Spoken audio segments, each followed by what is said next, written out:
Let's set up your tools for selling products. You can control the products you want to display.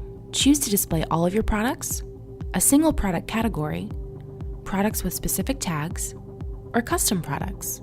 If you need to make edits to any of your items, you can click the Manage Products button.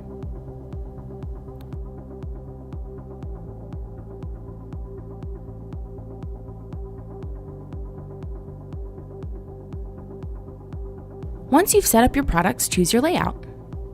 We offer modern layouts, editorial layouts, designer layouts, and more traditional layouts that show your items' information.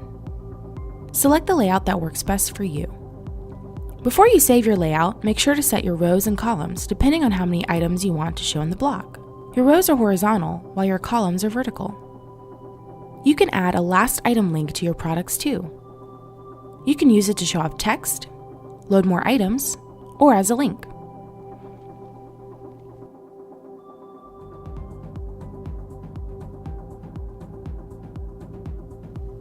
You can customize this block under the Advanced area. Keep in mind that these block settings will override the global settings you've set up. You can control the spacing, colors, and background of the block. Happy selling!